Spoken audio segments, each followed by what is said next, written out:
What's up, guys, and welcome back to this week's Bourbon of the Week. My name's Chris, and I'm bringing you bourbon reviews made simple. Now, if you want to know if your bourbon tastes like a peach, a pear, or a plum, this might not be the spot for you, but if you want to know what a good bourbon is and whether you should buy it or not, make sure you stick around because we've got a great episode ahead.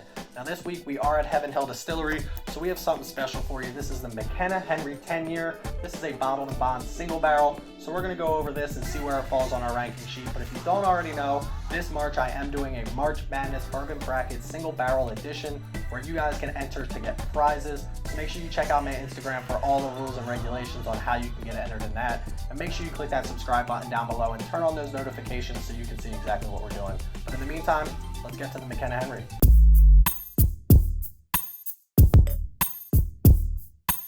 So here we have the McKenna Henry 10-year, and let me tell you, the bourbon bomb that we do with this is going to be a rich heritage of how this came to be. But everybody knows before we get started on that, time for the traditional sip.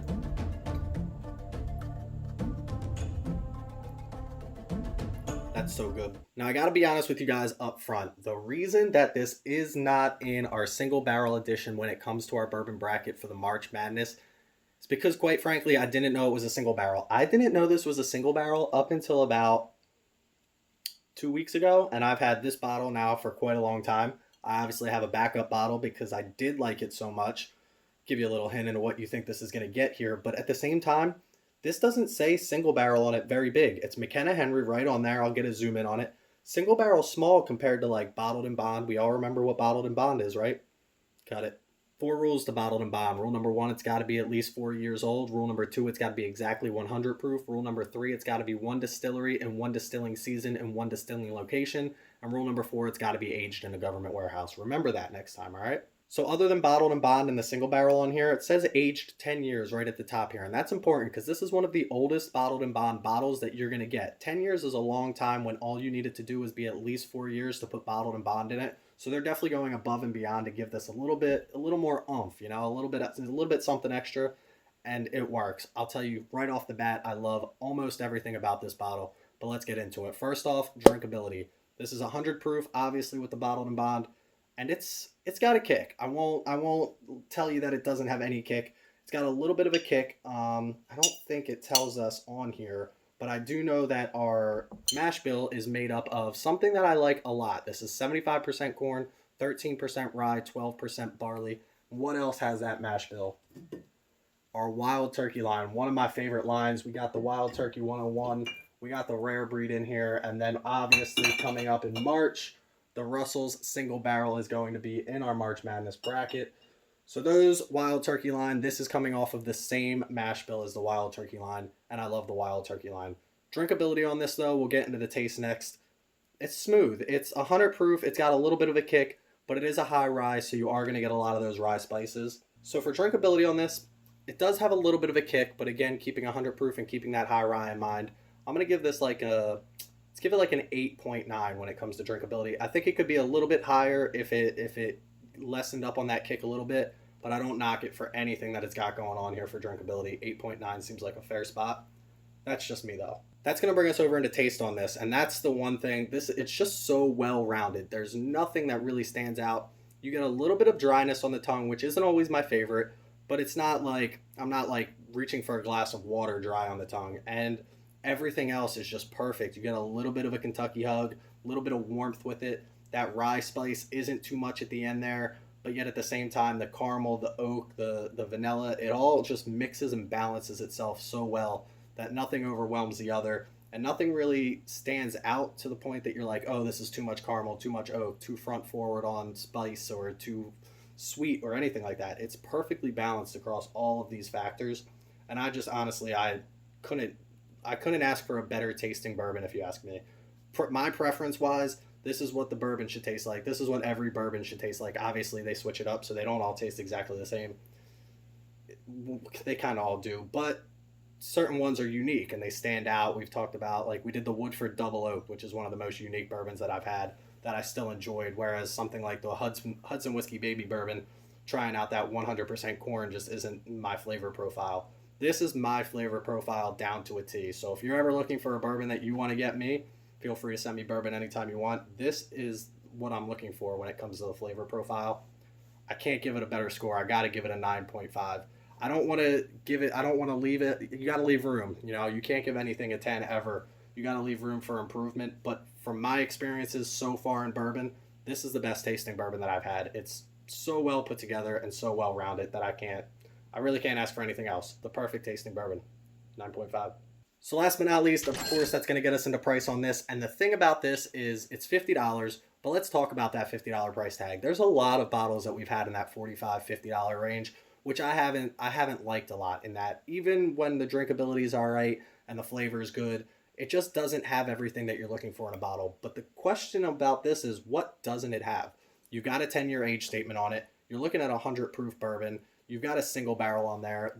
The namesake behind it, Henry McKenna, coming out of Heaven Hill Distillery. Like, you've got everything that you're looking for in a bottle. The fact that this is only $50 absolutely blows my mind. I think this, compared to like some of the $70, $80, $90 bottles that I have, it blows it out of the water. And every time this comes up on the shelf, this is more, in my house, this is more sought after than your Blantons, than your Eagle Rares, anything like that. This is what I compare my other bourbons to when I'm drinking bourbons. One of the reasons I've kept it off of the list so long is because, quite frankly, I knew it was going to top the charts, at least in my book. I'm really looking for a bourbon. I think there's other bourbons out there that can top the charts. I think I have other bourbons in my collections that we haven't done yet that I think can top the charts. But I knew this one was going to be on the top. Price, $50. Can't beat it. I would buy this every day at $49.99. We're going to give this a 9.4 when it comes to price. And there's not really a question in my mind that it deserves to be any lower or higher than that. And obviously, you guys know where that's going to put it on the list, number one. But before we get to that, and before we compare it to our bookers, because obviously we have to make sure it's a fair fight, let's get into this week's Bourbon Bomb of the Week, and then we'll go over all the averages. Cheers.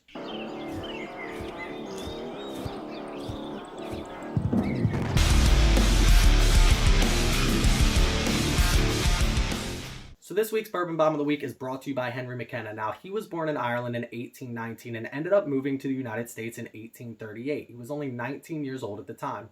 In 1855, he opened his first distillery, and he ended up growing it to one of the bigger distilleries for the time all the way through the 1880s. Now, he ended up passing away in 1893, but it was taken over by his sons. Now, like many other distilleries at the time, they were closed down due to prohibition, but instead of actually dumping all of the product, losing all of the product, or anything like that, they ended up keeping it in a warehouse that was owned by the Stitzel family. Now, you might have heard of Stitzel, and you might have heard of the Wellers. Now, Stitzel and Weller ended up bottling and selling their product for medicinal purposes and keeping a buck or two along the way. Now, it gets a little bit more interesting from there. They actually reopened after Prohibition, and guess who became one of the vice presidents at one point? Julian Van Winkle. So now we have Stitzel, Weller, we have the Van Winkle line all combined into this bottle. And if that isn't enough history for you, I don't know what else you're looking for. So they ended up actually selling it to Seagram's back in the day, and then obviously now it's owned by Heaven Hill because Seagram's ended up selling it to them. So that's where the Henry McKenna line comes from. An amazing heritage, an amazing story behind this. A lot of famous people that you guys hear of all the time in the bourbon world today involved in this bottle right here. So I'll drink to that. Cheers to Henry McKenna and what you started. So obviously, with a story like that and a history like that behind this bottle, you knew it was going to score well. I absolutely love all of the factors that go into this bottle. Love the story behind it. It's not a made-up story. They started at the beginning. Heaven Hill is obviously running with an awesome product here. And quite frankly, it deserves to be at the top of the list. But we're going to find out if I made the right decision here. So obviously, we have the Frederick Booker No Granny batch here, the 2020-02. And then we have a little bit of our McKenna Henry 10-year. I obviously know what this tastes like, so let's get another sip of this. Remind ourselves what that Jim Beam product can bring.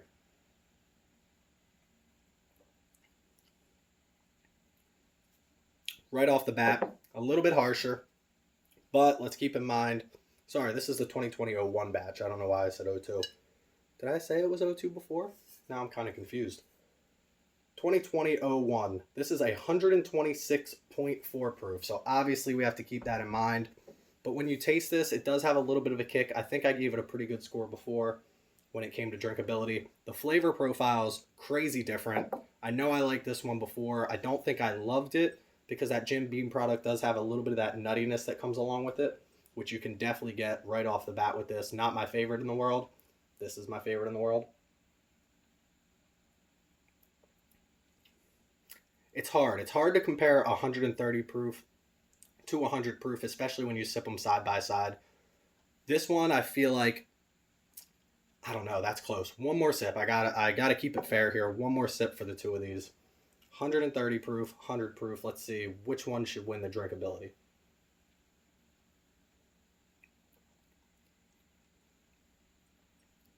You know what? I think I'm going to give it to the Booker's. The Booker's is, for that 30 proof more, it sips a little bit harsher, but not crazy. Not so much that I don't think it deserves to win. I want to be completely fair and honest with this, transparent. The Booker's sips a little bit easier, not easier, but it sips a little bit easier compared to its proof over this 100 proof McKenna. It's got a little bit of a kick to it. Nothing crazy. That rye spice definitely helps that kick, but I'm going to give it to the Booker's when it comes to drinkability. I think that's, between these two, I think that's the one that would win this. Taste, though, not even a question. This is good. This is delicious. But when you taste these side by side, this is what you want bourbon to taste like. This is what I want bourbon to taste like. This McKenna Henry 10-year is going to take taste all day. This is my favorite tasting bourbon that I've had. No questions asked. And that's going to leave us with, last but not least, price. A $50 bottle versus an $85 bottle. What are you getting differently out of this? I don't think you're getting much. This is a 6-year-old bourbon. Obviously, both coming out of well-known distilleries with Jim Beam and the Heaven Hill Distillery. But you got a 10-year-old bourbon. You got a bottled and bond. Not that the bottled and bond versus the uncut, unfiltered. It's kind of a preference thing there. I kind of like it a little bit lower proof compared to 130 proof. If you like the higher proof, you might like that one a little bit better. But I just think taste-wise and then price-wise, $50 versus $80, there it is. McKenna Henry with the win. I think it deserves to be up there at the top of the list. But that's going to give us an average of 9.27, which, as you already know, puts it at the top of the list there. I don't know. If you don't like Henry McKenna 10-year, I don't know what you're looking for in a bourbon. I don't know what else you can really ask for in a bourbon if it's not Henry McKenna 10-year. There's obviously the names behind it when it comes to like the Blantons, the Eagle Rares. I haven't had the George T. Staggs of the world to compare anything like that yet. Hopefully we can get our hands on a couple other bottles. We obviously have the Wellers behind us that we haven't touched yet, where you're talking about a Weller Special Reserve at $26.